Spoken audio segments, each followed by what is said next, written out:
All right, so in case you guys missed it, I'm going to play a clip from a previous episode of the Thomas Take Sports podcast that took place on August 12th as I was joined by Brendan Griffin, the world's most interesting man. I really think this guy was a fantastic guest on the show.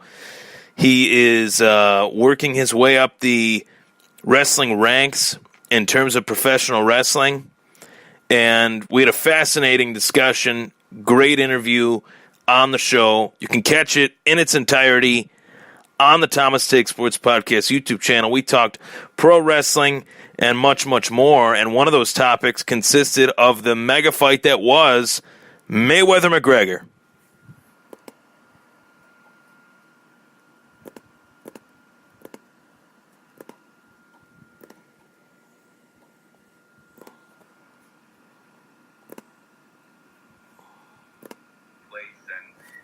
That they did, habits they created to become the best that they are. So that's where that kind of list comes from. What did you think, in terms of being an aspiring professional wrestler?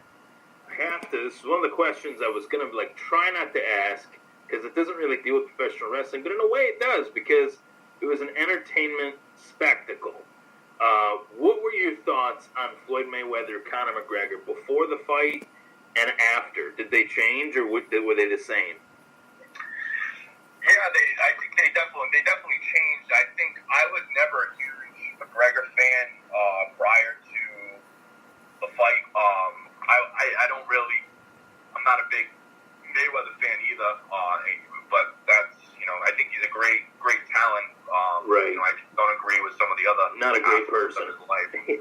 Yeah. But I watched the interview with McGregor with my girlfriend Margaret prior to the fight, and I loved his mindset and how he said when they asked him, well, did you ever see yourself in this ring fighting? And he basically said, if you don't see yourself here, you don't belong. And those words kind of stuck with me as he's a positive thinker. When he does kind of go out there and talk smack, it's really to kind of juice himself up and get himself in that place that he is the best. And that's why he says, I'm the best all the time, because it's more of a mental game for him. So I think before that day, before the fight, and I fell in love with his persona and his inspiring way to be, and I wanted him to win. And then after, obviously, it changed a lot, and same thing with both of them, but I think I didn't think it was going to be good for the sport. McGregor went out and won, but now I think it was good. It brought a lot more entertainment, and it was an awesome fight.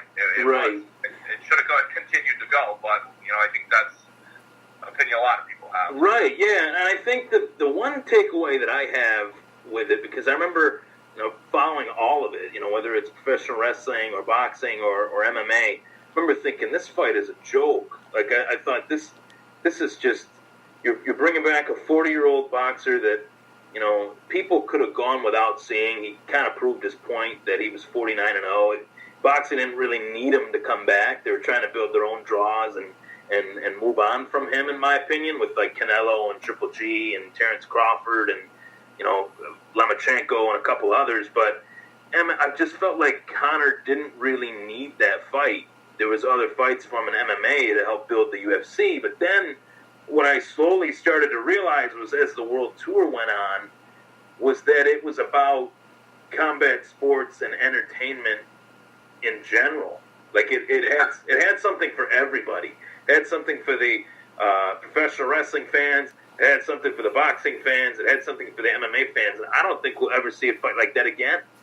No, I agree. I mean, McGregor's fighting next month, 2 months from now in Vegas, and quite frankly, you might never see him fight again. This might be the last time he ever fights, and right. Not probably any boxing type fight like that for a long time, or with personalities like that. I don't think there's ever been anything like that prior. Right. So, it was a once-in-a-lifetime event, and when they marketed it as such, as the biggest fight in combat sports history, I'm like, really? And then it ended up being the second biggest fight in combat sports. It was remarkable. As I look back on it, I have a big, it's a thick book. It's probably about 300 pages, and it talks about, the boxing game, and it ended with Mayweather McGregor. It was the final chapter in the book. It recently came out. It was written by, I thought it was Dan Raphael. He works for ESPN, but it was a fascinating book about how they had always tried to blend all three of the fan bases into one. They could never do it until that fight happened. So it's just something for everybody, I thought. Yeah, for sure. Absolutely. So you mentioned that you saw that McGregor's fighting Khabib Nurmagomedov in a couple months. Do you think he takes that and rides up into the sunset, or do you think he might end his career on an L? It's tough because he's obviously working on his ground game now, but that might be. I mean, that's kind of what hurt him in the Diaz fights, even though he won, the second one. So right. I don't know. It's tough. I want to see him win. I think you want to see him win because of how great he is, but he could lose. I think it's. I don't know. A lot of people think he's gonna lose. Yeah. So, for years, I thought he'd lose, but I can't count this guy out anymore. After that Floyd fight, it's like he went 10 rounds with Floyd Mayweather. Yeah, no, that's exactly. That's tough. Yeah. So I think he wins. He's done. I think there's so many opportunities for him in business and sports, and just as an entertainer that he can do that. But again, it's like Tom Brady. He loves his sport. So I don't know. I think for the UFC too, they need to figure out who the next Conor McGregor is going to be. So they need to kind of work on that too, and not just keep building him and not be able to have someone else kind of. I agree. 100. I talk about this show all the time, and he hasn't fought in the UFC for 2 years, but I feel like he's still the most talked about fighter, and he's not fighting. It's kind of like we gotta kind of find someone that resembles him or might be slightly different than him, but is Conor McGregor-esque, as you said. Yeah, I agree. I agree 100%. So that's kind of where it stands on that. I can't wait. It's going to be awesome. I wish I could go. Right. Now, as far as WWE stars that have kind of tried to transition into MMA, Brock Lesnar was very successful. I actually don't think he gets enough credit. And when my last appearance on the My Fantasy podcast with Dan Schalk and Brendan Reed, which is a show that you were on as well, not that exact episode, but you've been on that show, and I watched your appearance on it, and I thought it was great. It was what made me think, I got to get this guy on. What were your thoughts on? What are your thoughts on like Brock Lesnar's career and him possibly leaving the WWE to go back into the UFC? Do you think that's good business on his part, or do you think it's questionable? It's tough to say because he might like MMA more. MMA is definitely brutal training, but WWE, some of the MMA guys that have done it say the training is just as brutal. So I don't know. I think it could be it could be a hit, it could be a miss. I mean, he's been so successful. His personality isn't as great as a McGregor's, and he's in some senses he's a little boring, but he's such a great talent, so you can't take that back. He's got to have Paul Heyman on the mic for him, right? Yeah. Come on. Paul, that's another guy. Paul Heyman, I mean, he is a genius, I think. I think he's a genius. I mean... Yeah, he's just like an amazing marketing whiz and knowing how to sell. Would you want one of those guys in your corner? Yeah, I don't see why not. Right. I mean, he makes it. He seems to do his job well. Brock Lesnar, didn't really end his UFC career the first time that well. He lost his belt.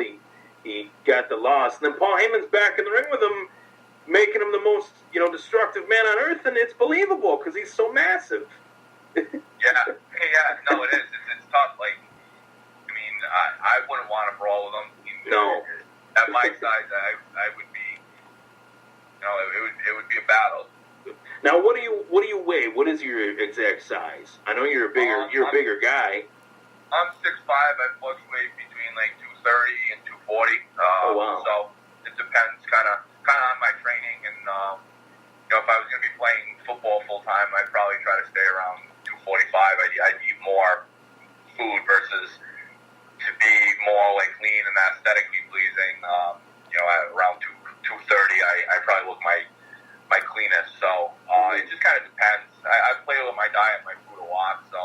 Now, ideally, I'd like to stay at 240 and be in the best shape of my life, but sometimes not everything works that way. Right. What do you do to lose weight? Like, what would you say is what helps you lose weight? I count my macros, so I don't really try to, I would say, like, lose a ton of weight. I try to get to a point where I'm, like, let's say 235, but, you know, I could shred a couple pounds and be, you know, magazine blazing. So I just kind of, at that point, fluctuate my carbs and my water and, you know, take 2 or 3 weeks to kind of really study my macros and play with them.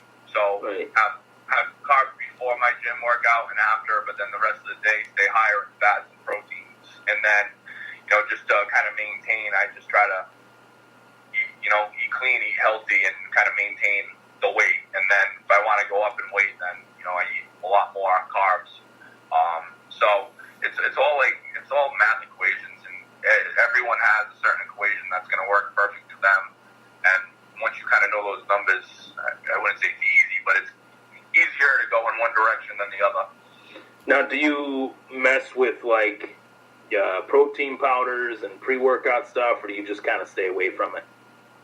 Yeah, so I always have said, since I was younger, and not really loving drinking protein out of, like, a non-blended shake, just drinking it out of a shaker bottle. I didn't love that. I think I've always really thought that eating real meals is better, but certain times you have to have a shake, and a lot of stuff for everybody in that little clip of the Thomas Take Sports podcast as I was joined by Brendan Griffin. He gave me his thoughts on a lot of interesting topics that I rarely cover on the podcast. You know, it as fun as this podcast is and as amazing as it's been, having this show grow over the course of the last 2 years, meeting and conversating with people, interviewing people that I never thought I'd get the chance to talk to, being on other podcasts that I never thought I'd get the chance to be on. You do have to change it up a bit. You got to keep it fresh. You got to keep it evolving. You got to broaden the horizons of the show, so to speak. And I'm very excited to basically go out and have these guests on the show and to put this content out there for every audience, whether you're a sports fan or not. There was a lot to take from that podcast with Brendan Griffin in terms of lifestyle, in terms of fitness, sports that, you know, we haven't really covered, that I haven't really covered with many people on the show in terms of professional wrestling, and talking about, you know, entertainment and the business of sports entertainment in every facet, whether it's football, baseball, hockey, or WWE or MMA. You know, and talking about that Floyd Mayweather Conor McGregor fight, I think Brendan Griffin really laid it out very well in terms of what the UFC needs to do. What the UFC needs to do is, in Brendan's own words, and I'll paraphrase here for everybody, is that they need to find their own star beyond Conor McGregor. And right now, I mean, I think the leading candidate for that is Darren Till, but even Darren Till is very similar to Conor, both English, obviously, or one's Irish, he's English. He caters to another audience that the UFC hasn't really fully tapped into just yet. I think there's plenty of room to grow as the years go on, and maybe Darren Till's that guy. If he gets past Tyron Woodley September 8th in the main event, live on pay-per-view, maybe he becomes that next big superstar. But nonetheless, I hope you enjoyed that clip of myself and Brendan Griffin as we discussed Floyd Mayweather and Conor McGregor, the fight that was. We're coming up on the 1-year anniversary 4 days from today, 1 year ago, and much, much more. We talked about lifestyle, physical fitness, you name it, we covered it. Take care, everybody. Thanks for tuning in.